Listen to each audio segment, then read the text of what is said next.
12:25 now. And it's that camera right there with the light that you're looking into. You want me looking into it or just looking around my... Oh, we go now. Good afternoon, ladies and gentlemen. Welcome to another segment, Asaph Cafe. And through the magic of trick photography, we're in the Bat Cave. Remember Adam West Batman television show? Yeah, so we're actually in the Bat Cave. And our special guest today is Mr. Carl Richards. We're going to call him CEO. Mm-hmm. On my left. Hey, Sam, it's good to be here. Thank you, sir. And on my further left, affectionately our aging rocker, Emmett. So, Emmett, you can start us off. Heavenly Father, bless our food and time together in Jesus' name. Great. So, this show here is impromptu for the television audience. Every week, I invite a guest, and I just play all that Sinatra dinner music while they talk to me, playing the piano. And since we've recruited Carl here, he's going to be our special guest. Yeah, fascinating. So I'm going to start playing some Burt Bacharach. I'm going to do some easy listen music. Oh, yeah, which I love, yeah. Talk. Uh-huh. You like this song? Yeah. Heard some beautiful music coming in off the street and wandered in, and Asaph said, have a seat. Mm-hmm. Yeah, we just drafted you right off. Yep. Yep. And everybody likes this song.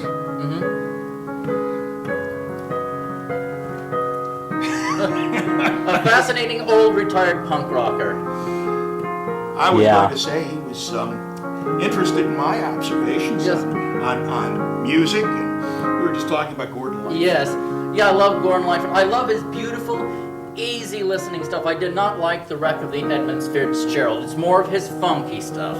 Well, you know, it's that I don't know whether he wrote it himself or not. I never looked that far into it, but it's his most favorite song, and well, of course, but it's a good ballad, spoken or read. Okay? Yes.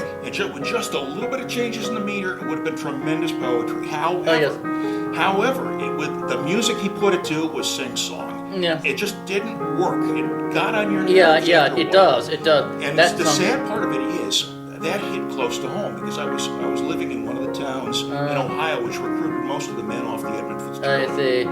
One of my neighbors went down on that ship. I see. Yeah, that would. You know. Do you like songs like Rainy Day People? You know, rainy day people always seem to know when you're feeling blue. That's beautiful. Hey, Zach, can you play that? I might be able to. We'll see. Rainy day people always seem to know when you're feeling blue. That is beautiful. It is. It really is. You know, it's surprising that stuff like that has never been covered by modern music. You know, you know, the music of the past is, I think it was the best. Around the 50s and 60s, I think they were at their best as far as writing popular music. Mm-hmm.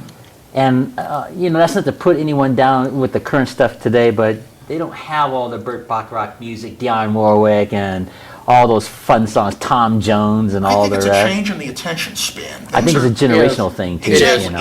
Exactly. We have thing. so many...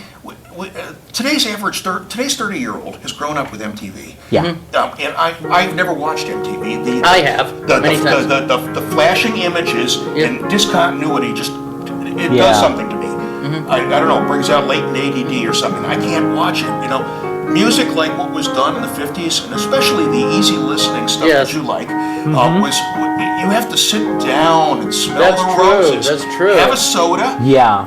Eat your lunch. And that's why, you know, this is the kind of stuff that's played in taverns and restaurants. Yeah. You know, it reflects well with it. It does. And today's kids don't have any time for that. It's quick, loud, garish, shocking.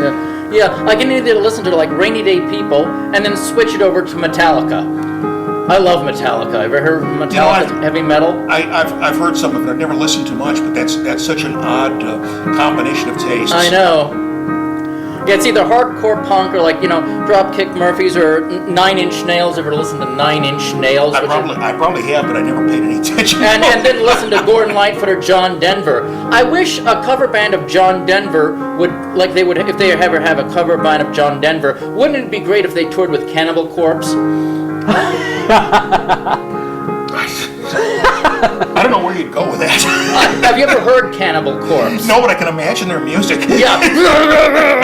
Twist a knife. It's just brilliant, you know. Or Rainy Day People and that. It's brilliant. Yeah. What do you think of that? I don't know. Make a punk out of Olivia Newton. Yeah, yeah, definitely. Oh, speaking of Olivia Newton-John, you remember this song here?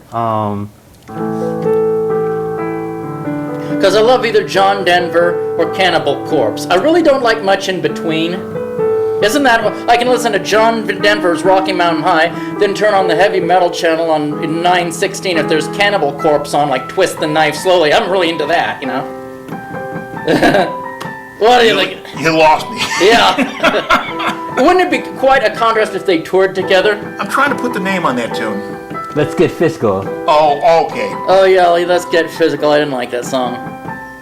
That was in her struggling era when she was becoming irrelevant and couldn't quite pull it off. Where is she? Anyway, that's Olivia But Newton-John. like I said, I can't slam dance anymore. If I went to a Cannibal Corpse concert, I couldn't go into the mosh pit. I would be torn apart, you know. Well, that's okay. That's why I call you our aging rocker. Yeah. You're welcome here at the cafe anytime. I used to be able to do it, but not anymore, you know. Now, Carl, let's ask you some questions. What's your favorite kind of music you like? Mostly had to choose it's older rock. Older Easy- rock? And some easy listening, you know. Any particular artist in particular that you like? Well, you know, it comes and goes. A little bit of everything, really. Yeah. I've got a lot of Bob Seger. I've got There a you lot go. of John Denver. I've got a lot of... Okay, John Denver. I love John Denver. I love John Denver. Yeah, Rocky Mountain, you mentioned I'm sorry, that sorry. always strikes me so profound, you know. Yes. Let me do that again. I didn't like Talk the way to I God did and it. listen to the casual yeah, reply. incredible. It's just incredible. So Whoever beautiful. wrote that was truly inspired. Yeah, he was. Yeah. Do you like Neil Diamond? You know, he was kind of like a poster boy for easy listening when I was a kid. Exactly. You know? And a couple of music serials had focused on him. You know how he'd struggled in New York. Yeah. You know, done some jingles and such, and what he went through. And no, by the time he broke through, he was older and really he looked ridiculous doing rock. So, Yeah. But I loved Neil Diamond too. Mm-hmm. I love Neil Diamond. They actually have a cover band I saw a couple of times in town, Cherry Cherry. They were pretty good. I really liked that. I even have a poster of them in my bedroom, and the person who did it looked so much like a young Neil Diamond. He said, "To Emmett, you rule." And I was in my punk outfit and mohawk leather jacket, and I was just enjoying this. You know, it was amazing. Yeah, he's fantastic. But yeah, I love Neil Diamond. well, there was Longfellow Serenade. Remember that one? Oh yeah, wonderful. Yeah. I mean, now that is imagery, okay? Yeah. You know how you could write a dirty song in such a way that it would pass. Yes, I know. But those days are done. Yeah. Done like our youth. Yeah. Yours and mine. Yep. You'll never be in the mosh pit. I'll never be on the ski slopes. Yeah. Did you like a song? It was on one of his rarer songs, "Porcupine Pie." It was on the Moods album. You know, I got tons of Neil Diamond at home. You know, I have a lot of it too. And you know where I got it from? Where? I stole it off the internet. You know, it's like I would remember LimeWire. The file after Napster went down, LimeWire took its place. Interesting, yeah. And I had a separate computer. I would just set target. Yeah. I'd feed in about 5 names or 5 titles, or wanted to get a movie or something, and just let it go all night while I'm sleeping. It would just steal everything. And boy, aside from the bank balances of those strangers that I got. I've done that before too. Just play music at night, And Well, no, just... not playing. Just let my computer go and steal it with, Oh, God. with the file sharing. Okay, I see. So I wind up with more music than most radio stations have, and a lot of it is stuff I would never even go search for. you Yeah. know? Well, I'll try to bring some of this stuff back to life for you while you're here on today's cafe here. Porcupine Pie was just a funny song. He was a porcupine pie. It's an actual thing you ate. But he always sang, "You've got to eat it with love so your hand will turn green." What? This is brilliant writing! Didn't he write the Dr. Pepper jingle too? I Was that can't Barry remember. Manilow? I don't know. I do not know. I'm trying to think, because one of the two of them wrote the Dr. Pepper. They did it in concert. I remember hearing a bootleg tape of them coming out in concert. He called it his Very Strange Medley or something like that. And it included all the stuff he wrote as jingles. Yeah. Well, I don't like Dr. Pepper. It tastes too much like cough syrup medicine. You know, I had a problem with Dr. Pepper when I was a kid growing up. My mom used to make us lunches, and she'd put a little soda in our little, little Yes. lunch pails that they used to have.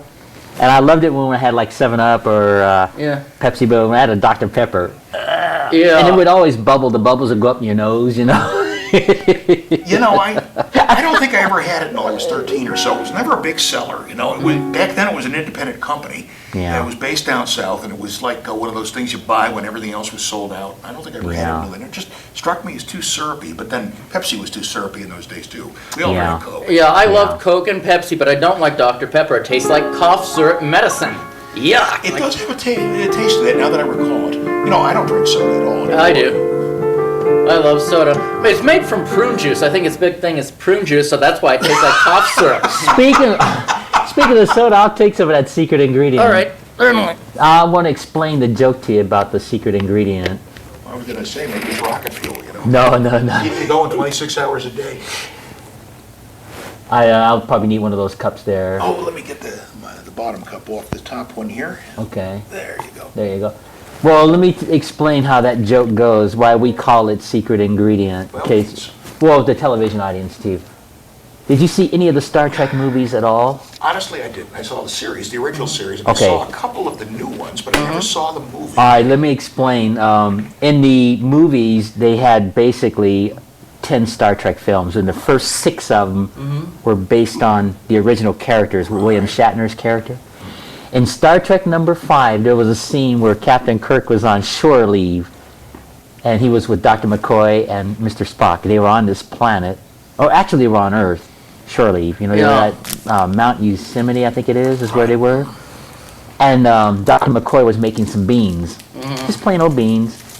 And his secret ingredient was Tennessee whiskey that he poured into the beans without telling Spock. And so before they feed Spock these beans, he goes, "This is an old recipe of McCoy's from generations," while he's stirring the beans. He goes, "And if you snub your Vulcan nose at this, you'll be insulting generations of McCoys." Yep. So anyway, McCoy serves Spock the beans, and he's eating it. He's like, "I've never tasted any beans like this." And he's all logical there trying to figure it out. "I wonder what makes these beans taste like this." And McCoy says, "It's Tennessee whiskey, Spock." "Am I to assume that you put alcohol in your beans?" And McCoy says, "Yeah, that's the secret ingredient." Then Captain Kirk says, "You got any more of that secret ingredient?" That's where the joke came from. Okay. So Emmett and I use that in the cafe. So when we're actually drinking, it's just Coke. It's plain old Coke. But we just call it secret ingredient. Rot. You know? Yeah. And it makes the joke funny, on the show. Of course. The secret ingredient. Be a lot funnier if we all were getting looped here. Yeah, they don't allow alcohol on the set, sadly. No, we can't drink for real. Not sadly, not on the set, sadly. And not on television either. Well, that's a good argument for you getting your own set. Because I love to drink wine and beer as a Roman Catholic, so. Well, that would be interesting if we could do that for real, but here we're not allowed to do that, so we can't. But we can have. Hey, it's just I'm recalling all the stuff I've read. It's the community access rules. I don't watch much television or movies. However, I read a lot, including all the stories of backstage. The story was Humphrey Bogart when he was filming the movie with Katharine Hepburn, the African Queen. Okay. They were doing a bit of it in Cuba. Okay, and United Fruit Company had a pier down there, and Bogart was on there, and the public relations guy, who was just a kid at the time, like 25 years old, went over and said, "Mr. Bogart, can you say something for the company news magazine?" And Bogart looked at him, blotto out of his mind, and said a 2-word blessing to the guy, which never made it at the company news magazine. F off. Those words were not going to get published. Yep. No, I don't think so. But Bogart had a little bit of a drinking problem there on the set. Of course, many of them did. Even into the 80s. There's your time goes by, the Humphrey Bogart Casablanca theme. That was it. Well, it was, it's like so much else. It was working movies is probably a very easy job, but at the same time a very hard job. I've done some work in Hollywood. I'm not an actor or anything, but I think the hardest thing about the movie business is not the movies itself, like you're saying, it's the temperament of the actors. It's the isolation. You know, I mean, you have no real life. You can never pull the mask off and just be yourself. Yeah. You know, and the funny thing is that reaches into a lot of fields. Okay? Yeah. But I mean, especially in the acting world, because, you know, if you think of what acting is, all it is pretending. Yes. You're pretending for a living. And there's nothing wrong with that in and of itself. No. But some actors, it goes beyond the pretending stage where they act like these prima donnas or something like that, and they can be very tough to work with. Yeah. Well, they never get their reality. They never get a reality check. You know, Yeah. they live in a bubble. Some of them have been there all their lives. I know, and I'm not picking on them, but I've worked enough in Hollywood to know that there's a lot of truth in that. They get forgetful and they high and mighty kind of I don't mentality. I don't pick on them either. Like I was saying with Emmett here a few minutes ago, you know, we get to that point where you've been isolated and kept from the real world to where you lose touch and Yeah. and what's the word I'm looking for? You've basically become so alienated with normal people. You know, this is the danger you have with kid actors. Okay? So many of them are messed up, and you probably saw in the paper that Erin, what's her face, who you know. Oh, Erin Moran? Yeah.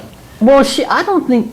She didn't have any skills. Okay, she was a cute kid. She was an average-looking young woman. Okay, and obviously that didn't transfer over very well. And so there she was at 25 or 26. Her show's canceled. She has no life. Okay, Yeah. and the royalties come in for a while, but then they stop, and she slowly goes down the tubes. I guess she. Well, that can happen to a lot of child actors. I think you have to really be grounded as a child actor with reality. Who has been a child actor who really survived and did okay? Oh, Very Ron few. Howard. Oh well. Opie, little Opie, Andy Griffith He's done okay, but is he really? I think he is. He's done some great films over the years. Okay. Like, I don't know that much about what he's doing these days. well, okay, I can. Let's talk about him for a second. I mean, he's one of the child actors that I think has his head screwed on very tight. Okay. Ron Howard. Okay. He did the Apollo movie with Tom Hanks. He directed that. Okay. He did the Grinch movie Okay. with Jim Carrey. Didn't see it, but go ahead. No, it was a fun movie. It was just based on the Dr. Seuss cartoon version. Right. In fact, Anthony Hopkins was the narrator, and they used the exact same words in the movie that they did in the cartoon when they were reading for the Grinch movie.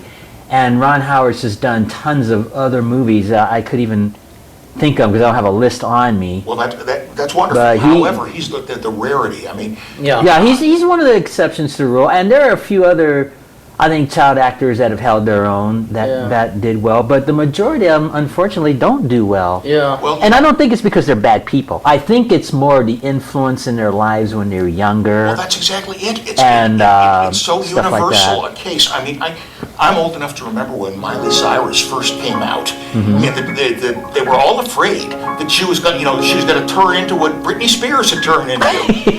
We can't let that happen. That they were trying to limit her exposure and such. She'd just come off the Mouseketeers, and here she's going to be a child star in her own name.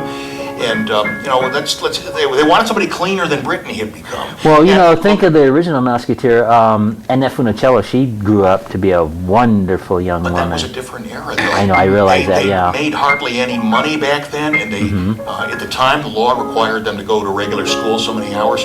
Yeah. You look back at movies in the 50s where they would actually take, children's roles and put them on 17, 18-year-old kids. It would look so strange at first, but then when you understand, first, the law that we're trying to work with, and second, it really was a good idea, and then it avoided the exposure.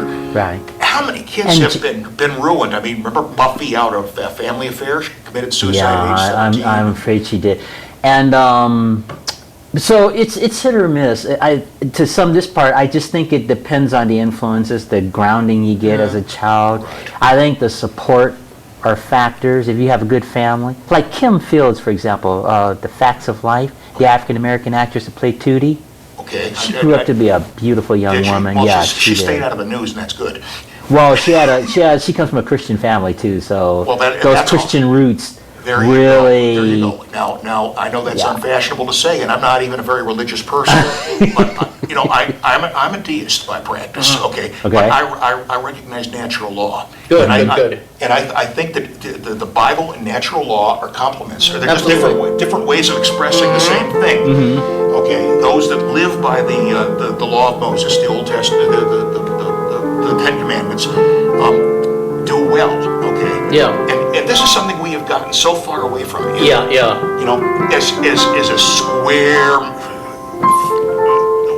refugee from the Rust Belt, I come out here to what's basically a California culture, and it's really eye-opening that way. Yeah. I'm sorry, Asaph, am I too much of a downer here? No, well, it's the truth. It's the truth, it's tumbling tumbleweeds. That's what I bring, to whoever I meet in town, I'm from a different background, and I that's fine. See, and that's what makes this show work, because I just like the impromptu-ness and the spontaneity, and just I tell people be themselves. You're not. You I notice can see you holding your head. No. I like that. Believe me. I mean, I. How can I put it?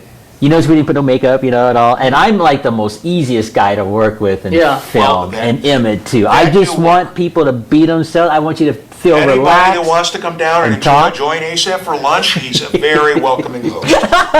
So, I've been doing this show for almost 3 years, and I have not changed the format. Time flies. Yeah. I'm approaching my 3rd year, and Emmett's been with me about 1.5 years, something like that. Yeah, and about 2 years. It's just been a delight having him, When I first started this show, those 2 brick walls was all I had. We weren't in the bat cave like today, all fancy. I keep waiting for those to crumble and fall down, They're leaning backwards, actually, so. But it has like a stand in the back that supports. And no, seriously, when I first started this show, and you know how this show started? I created a real show that got picked up by PBS called Music with Asaph. It's a remake of the Lawrence Welk show that I actually created that got accepted. Very good. And when we did what was called a promo for it, we were telling the television audience at that time that this new Lawrence Welk show was going to come out. And I had 3 hours of recording time left. And at the beginning of the promo, I just blurted out, "Welcome to Asaph Cafe," because we had those 2 walls, and it sort of looked like a cafe. And I had like this table here, and that's a signature cloth. That cloth has been on every episode for almost 3 years. So we had those 2 brick walls and that table there at the time. And I had the hostess for the show. She's not here today. And when I said Asaph Cafe, we did our promo for that new show. Then Joe said, "Hey, you got 3 hours of recording time. Let's just use the film." And so I said, "Okay, let's just do an episode called Asaph Cafe." And that's how it started, with those 2 brick walls and that table, that little table. Yep. And when I first created this show, I thought, "Oh man, this is not gonna go." 6 months later, it'll fall by the wayside. But people started watching this show in its basic stage. And then we went from 2 walls to 3 walls, and it started expanding. And then more people started showing up and calling and wanting to be on the show, and they were watching it. Hey, anybody that can pull the mayor in has got to be okay. Yeah, he's been on here more than once. Well, there you go. It's amazing, yep. Yeah, and this show just started growing. So how's the PBS angle working? Well, I just have to get the funding for it, and we'll be doing it every week. Now, the pilot, that card I gave you? Right. If you go on YouTube and put Music with Asaph, you can see the actual television pilot. And it was shot at the Florence Hotel here in town. Maybe. Yeah, I did. I hadn't heard anything from them yet, but I contacted like the Tiger Woods. They say they were interested in, No, I need a lot of money. I contacted like the Tiger Woods Foundation. I contacted Oprah Winfrey Foundation and so on. And those shows like when you on PBS and it says like Charlie Rose funded by such and such and such. I've been contacting them, but it's just too early. Well. But see, that's a future dream to launch off that series. Now, the Lawrence Welk Network has the DVD version of the show that you're going to watch later. And they said that if you can get the first episode on the air, we'll try to help you to spread it. And I think what they'll do is take the shows that I produce and do a test in their area and see if it works. But for now, I'm just doing Asaph Cafe, and this is just a silly, delightful show. And then Emmett started coming, and he has his surreal jokes and his surreal poetry. Did you bring that surreal book again? Yes, I did. Surreal poetry. Let's give him an earful of surreal poetry.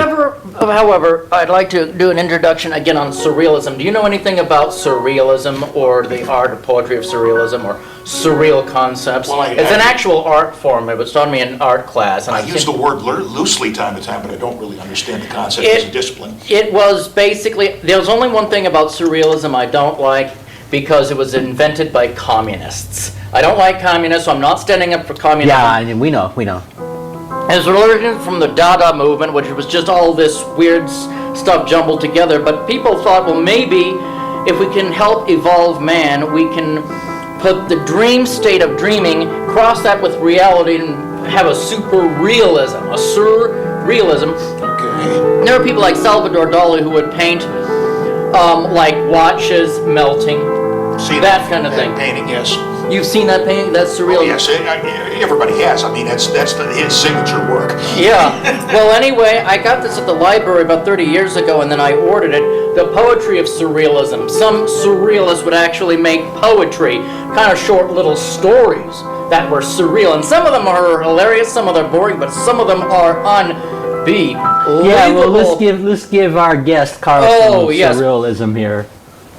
Sawdust from the scales. While I lick my body, as the day licks its own body, somewhere between the sky and a lunch break, a cannon fires point blank at somebody's verdant soul. A rooster on crystal crutches hops along behind a mammal bell, which soars with the stiffness of the air, whining like feminine firework. The tongue is useless for talking. It's better to use your feet to speak than that old bald tongue of yours. It's better to use your navel for talking. What the tongue is good for is knitting up monuments, is bowing away on an ink violin, is washing up whales covered with seaweed braid, is fishing around for the roots of the poles. The tongue is good for letting hang out of your mouth and letting flutter around in the wind. Wow, wasn't that great? Intense, man, intense. Another one. Give me a pint of whiskey and I can write like that all day. Yeah. A lot of them probably did do it on pints of whiskey. That's probably where this came from. And then another one, Infinite Millimeter Manifesto. First we have to let forms, colors, sprout, sounds sprout, and then explain them. First we have to allow legs, wings, hands to grow and then fly. Seeing form manifest themselves. I'd be the last to draw up a plan if I were involved with a timetable or mathematical calculation or a war. The art of stars, flowers, forms, colors overlaps with the infinite. Isn't that incredible? Whoa! He's got that look like he's spaced out. Like, what have I got myself into? That is words of wisdom we should all live by, folks. I could give you my only piece of poetry. A maiden quite fair from Duluth had a rather rough bout with vermouth. The night with the boys, the oldest deploys. That maiden's no maiden, forsooth. I like it. It's not surreal, but I like it. Okay. And now I've been complete. And you know what, guys? So much time has gone by. Over almost 40 minutes have gone by already. See how fast time goes? Yes. Once you get into it, absolutely. Yeah, keep going. We still got some time, but I just want to let you know. And I wanted to make you feel as comfortable as possible. I know we just drafted you here, spur of the moment, but see, that's what makes this show work. Well, let's lay it all out to the viewer here. I got shanghaied, and in a very friendly way. Asaph's the most charming of hosts, and I've seen him in the mall performing. So when he said, "Sit down, we're going to have a talk, and we're going to have a good time, and you're going to be on camera," right? What can I say? You know, but I have, I had no preparation. I don't even have. Well, see, that's what makes this show work. Exactly. It's impromptu. Now, when I first started the show, we used to literally walk the streets and grab people, but that started getting too difficult, so I had to start planning guests as time went by. What was difficult? You wind up getting too many guys who were like 3 quarts into their lunch? Or? Yeah, stuff like that, or... Go down to the Madison Street Bridge and, interview the guys there. Yeah, we've had some issues, so... Well, the nice thing about cable access that I love about cable access, you don't have to be professional with a professional camera crew, makeup, lighting, a professional script. It doesn't have to be professional like ABC television. Right. It can be impromptu, whatever you want. And see, that's why I think this show works. I just tell people be themselves. And we used to have real food when I was first doing this, but it started getting to the point where grease was getting everywhere, and so I had to cut back on that to just drinks and stuff. Well, and food started getting into the piano. Impromptu is good, but the thing about impromptu is you never know how it's going to come out. That's what makes that. You discover you have something that you just you Right. want to frame. It works Right. so well. But the other 9 times, you look at it and say, I wasted plastic on this. I wasted Yeah. an hour of my life on this. But you know, the only thing that's fancy about this show is with the experimenting with when we got into the green screen technology. And you know, let's face it, you and I are never going to be in the Batcave for real. So this is about the closest that all three of us I don't will think so. But you know be what? in the Batcave. You're talking about Adam West earlier. Yeah. Okay. I remember his physique very well. It was not Charles Atlas's physique. No, but he was very handsome. He had the right look. You remember? You know how he got started, don't you?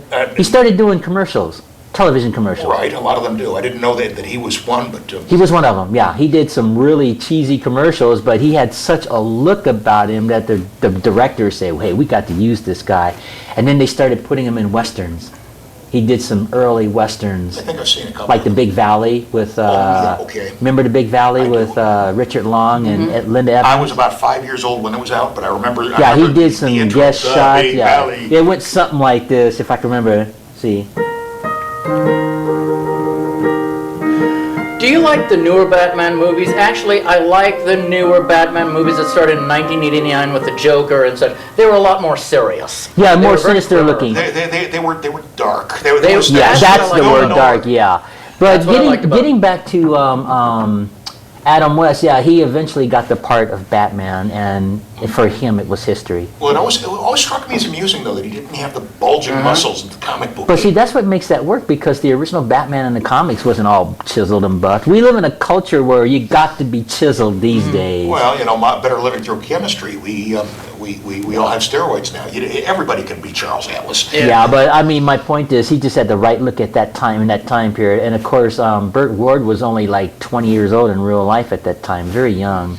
Actually, looked younger than that. Well, yeah, some people can be like 20 years old and look like they're teenagers still, and he was just one of them, and it worked.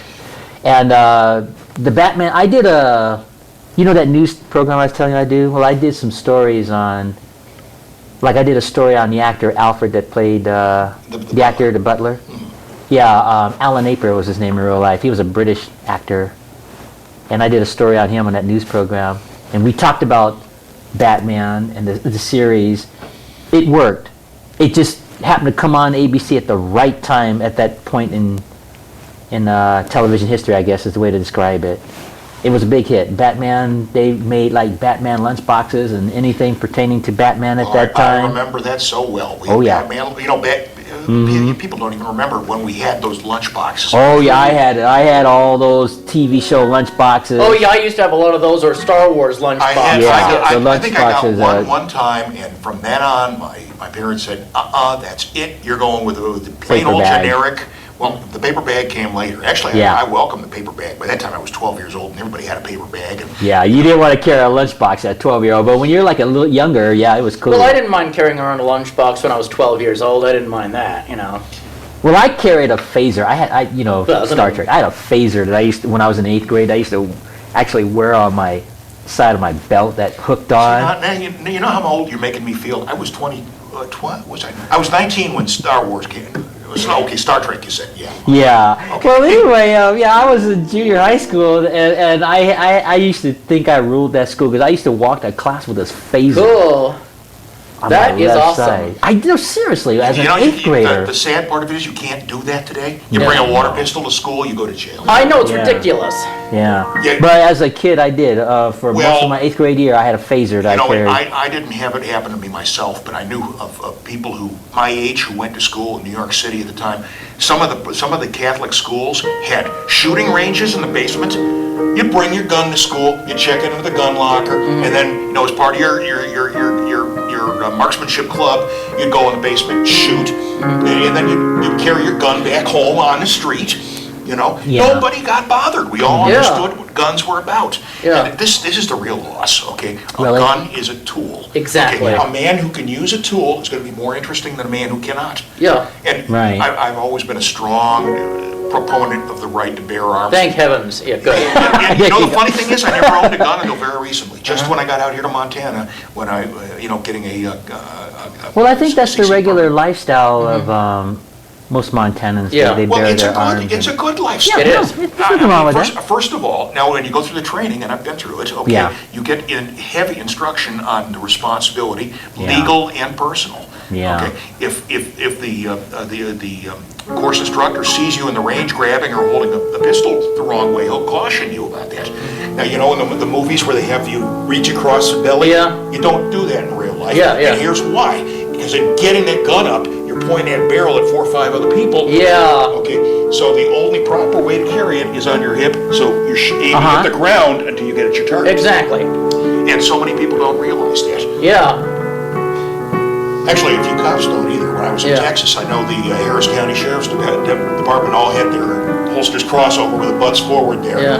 I always thought they'd look cool, you know. Boom! Yeah, yeah. Until one of them conked me in the nose with it. Yeah. Short version of night and day.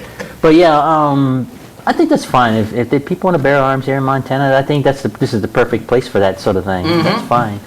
They're going to be having the, I think it's tomorrow, isn't it? The actual debate about that here in Montana. I didn't know there was a debate coming up. Yeah, there's 2 men running for Oh, yes. Okay, office. I know the 2 men. I didn't know they were having a debate on. Yeah, Rob Quist and Greg Gianforte. yeah, they're going to have it's either tomorrow or Saturday. They're having a debate about that thing that we were talking about, the gun laws. And, All rights depend upon. well, I think they're both in favor of it, but I think they just approach I- it No, different.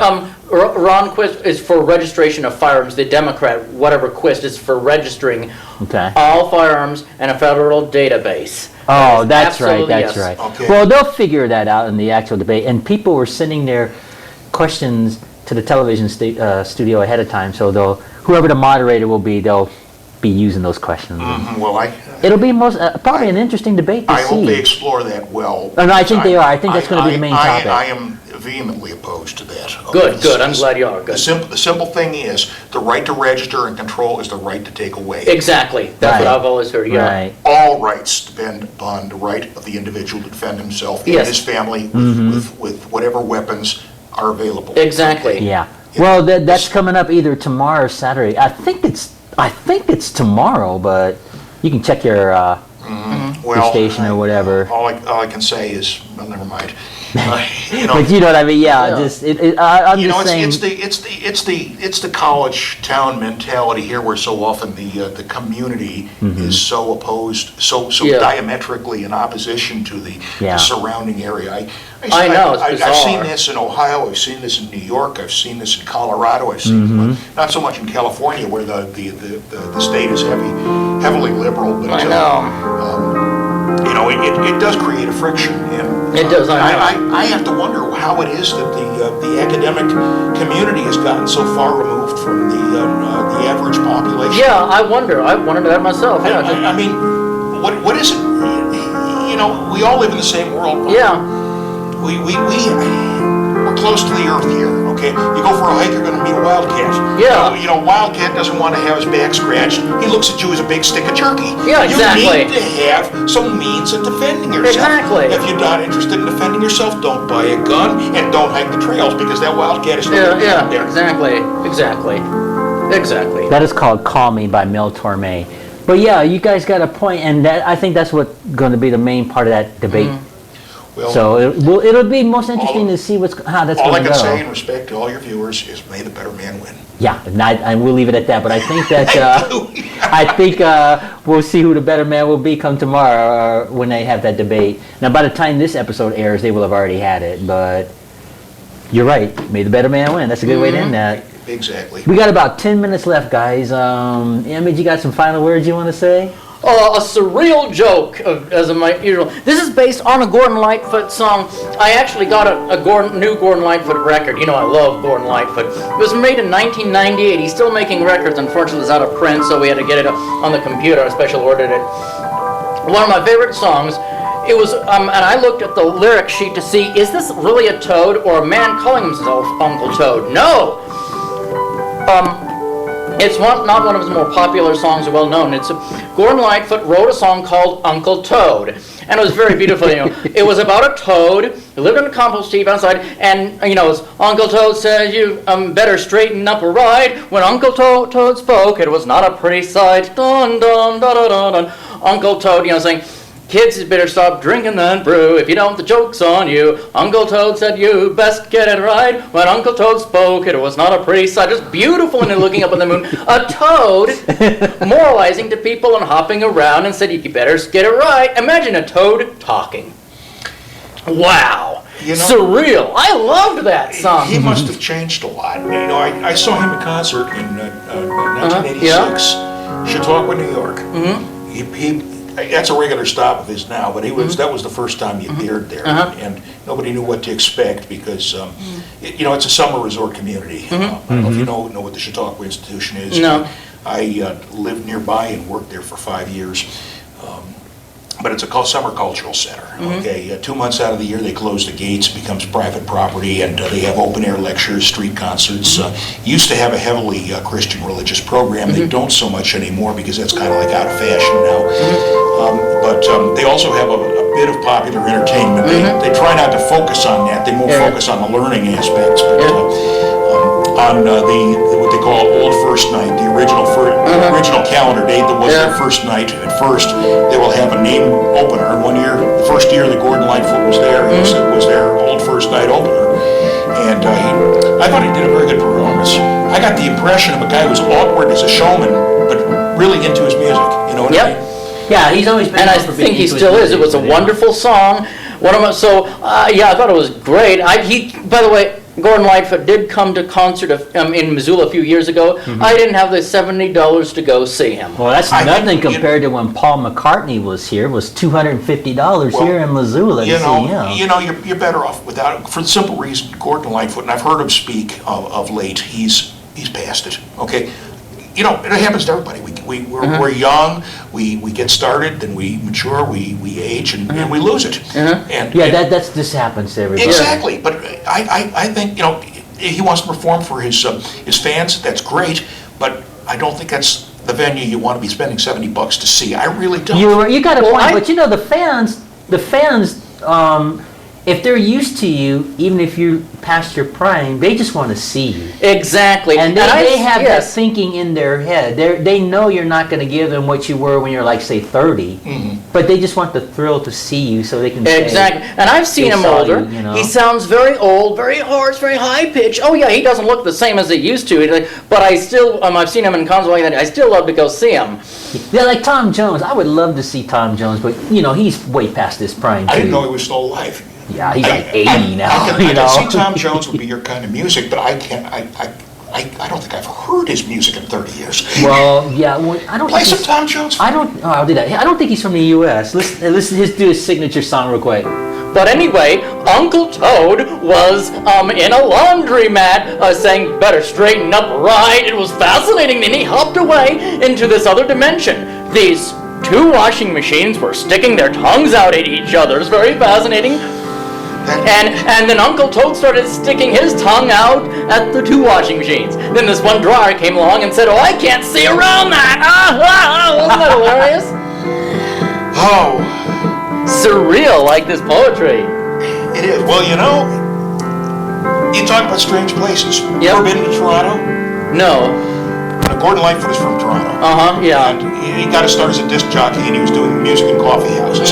Toronto is in some ways, it's very like Missoula, but with a Canadian accent. Wow. Okay? In other words, there are some things in Toronto that you'll only find in Canada. Yeah. And it's weird. Yeah. I mean, I've seen the street performers on Yonge Street in Toronto, and I used to love that place. It's changed now, and now it's such a hassle to actually cross the border that I don't think I'll ever get there again. But when I was young, and I discovered Canadian beer, which is much stronger than these days. Again, the changes. Microbreweries that sell 7% beer. Okay, and it's good beer too. But in those days, the only beer you had was Stroh's versus Budweiser versus, what other mule excrement you could have.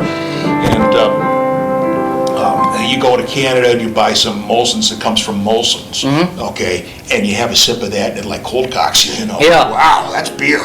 Yeah. Well, there's your Tom Jones. It's not unusual. I was thinking Delilah. I was like, See, okay, hold on. I love microbrews and imports. I cannot drink Budweiser or Miller. I can't stand the taste. It's like soda pop with an off taste. Yeah, it's more like dishwater. I just do not like the taste. Who wants to There's a drink joke to go with that. You know, the argument at the Budweiser place was, what is it that Coors Beer has that no other beer has? So this was before it was sold all across the country. They send somebody from St. Louis out to Colorado to buy some Coors, and they take it to a lab. And the report comes back, your mule has diabetes. Yeah, yeah. Well, guys, on that joke, we're going to have to wind this down. The whole hour is almost up. Amazing. And I hope you had fun being. I enjoyed the conversation. Yeah, see, it's just an impromptu show. And you were all worried you're going to be like, oh, no. Well, I was there kind of under a moment. No. This like I said, I've been doing this show for almost 3 years, and it's just an impromptu show. And some of the topics over the years, we've talked about Wonder Woman, like I mentioned, mail order brides, people. That was quite a topic. Well, I was just going to say, we want to keep this kind of like G-rated, Yeah, I know. And I try to focus on that. And there's been times where we've had guests on over the years, and if I feel it going too far, I have to take control over it. Yeah. Turn it back around, You are stuff like that. very friendly and easy to talk with host. Thank you. Yeah, well, that's one of my ultimate goals is I want to be a host for real if I can launch up that new Lawrence Welk show. Well, that or you could try opening a talk show here in town, I thought about that, but for me, now it's not the time. With all the stuff going on with the piano and everything, Well, now it's not the time. okay, we all got to find our own path. Yeah, I know. I just First we got to launch the path, But this is good for me, this cafe, because of the impromptu-ness, that gives me a chance to hone the hosting skills and stuff. And we've had a lot of guests on this show over the years. You'd be surprised. You'd really be surprised, people in the community. In fact, we had a woman on here a few years back, and after she appeared on this show, she said she was at the bus stop, and she said this car pulled up, "Hey, we saw you on Asaph Cafe. We just want to come by and say hi." Yep. I had that happen to me too. I was walking downtown one day, just minding my business, and this senior guy, he must have been about 70. "Hey, kid, you're pretty good on that cafe of yours." I was like, "Thank you, sir." You've got a number of things going for you. First of all, Yeah, your haircut. Second, that you're black, and it's kind of a rarity here. Yeah. Okay. Third, you've been on stage doing the piano stuff. Okay? Yeah, well, I've done a lot of concerts. Now, I over honestly the thought the mall brought in some professional from California or something. No, that's just little old me. Well- Can you believe this will be my 8th year coming up this year, 2017? What brought you to Missoula? Actually, I got tired of big city life. I got tired of going 5 miles an hour on a 5-lane highway every day. So you wanted to go 5 miles an hour on a 2-lane highway like here. There you go. I just got burned out with the big city, because you know how it is in the big cities, like in Los Angeles and Vegas. You got to get your street smarts on, your game smart on. Yeah, people are not as open and receptive because so much bad stuff goes on. That's why I'm hanging out here now. I came out here for a job, and the job went away. And this is a good town when nothing is. It's a good town to be broken. Okay, it's a good town. Easier to be broke here than in Los Angeles. Oh yeah. Well, I can walk. I live at the outside of town. I can walk to town. The buses are free. I can bicycle into town. If I really feel lazy, I can take my car, and it's only a 5-minute ride, even with the 5-mile-an-hour traffic. This community has been really good to me because see, when I first moved to Missoula, I didn't think I was going to be as known as a pianist as I am now. I just figured this city would have a bunch of piano players like in Los Angeles, dime a dozen. And you gotta know better. Nobody plays the piano anymore. Yeah, but my name started sticking out like a sore thumb when I moved here. It started playing at the Doubletree Hotel. You know where I'm Madison? I played at that hotel for 3 years, and for the first 6 months, they didn't even pay me or feed me. And I don't mean that critically, because they had to get to know me. Yeah, right. But they kept calling, "Asaph, we need you, we need you." The guy that was supposed to perform didn't show up. I kept showing up, and I kept showing up and doing all these free concerts, and finally they started feeding me, and then they started paying me. So Good. That's how I got started. Well, very good. And then how my name really elevated, the Patty Creek Market over there on Higgins. They had a piano in there one day, and I went in there just to get some toilet paper. This was back in like 2009 at that time.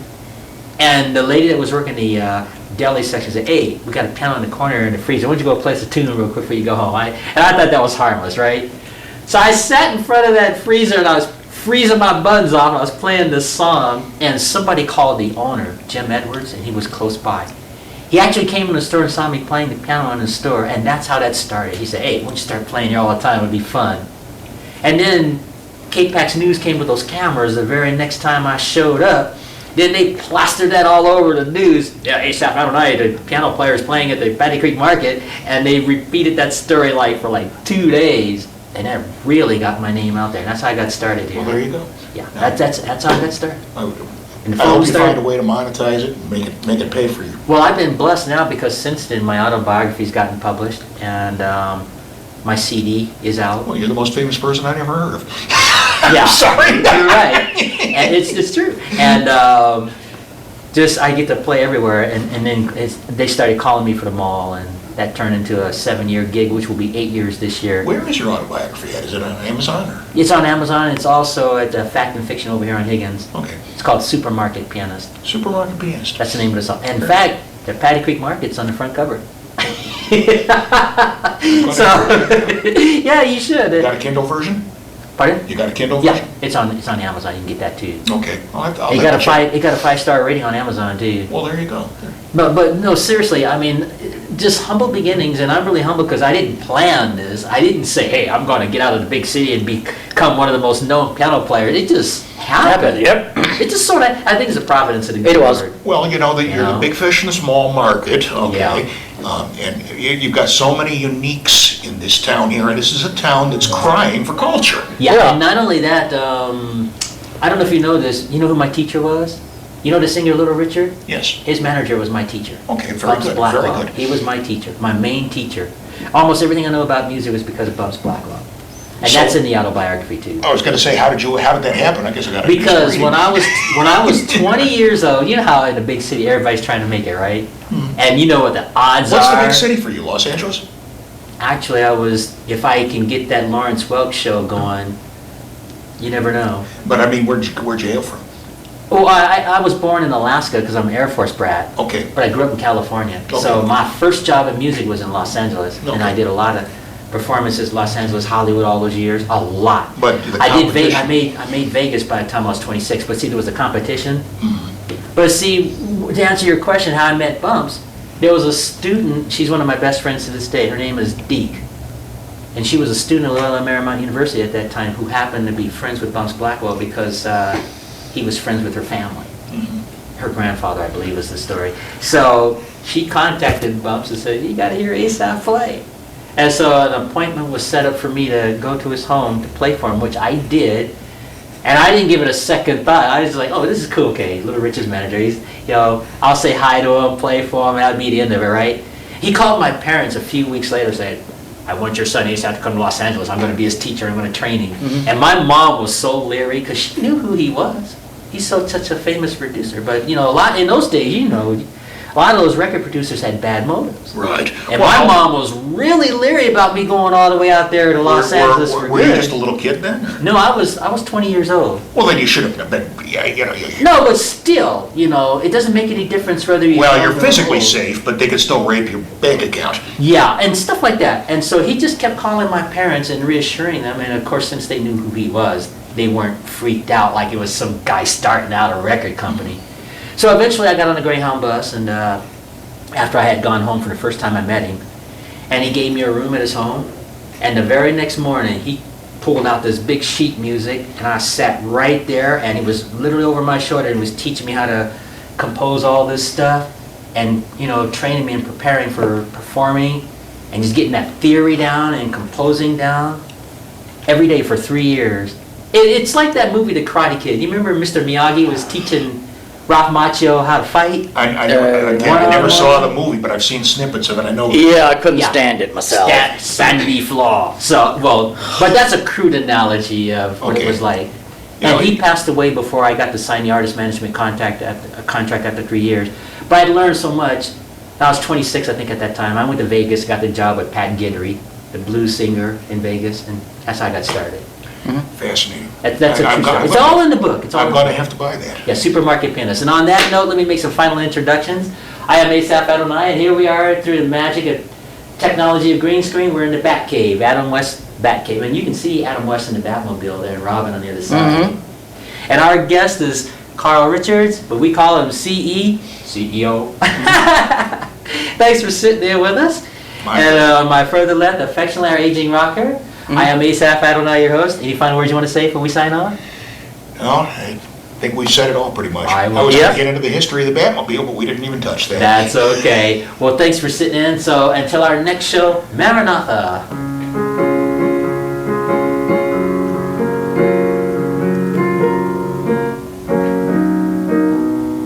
And I always freeze on that note every show. Okay. You guys make yourself at home. Don't move until I shut everything down. Okay.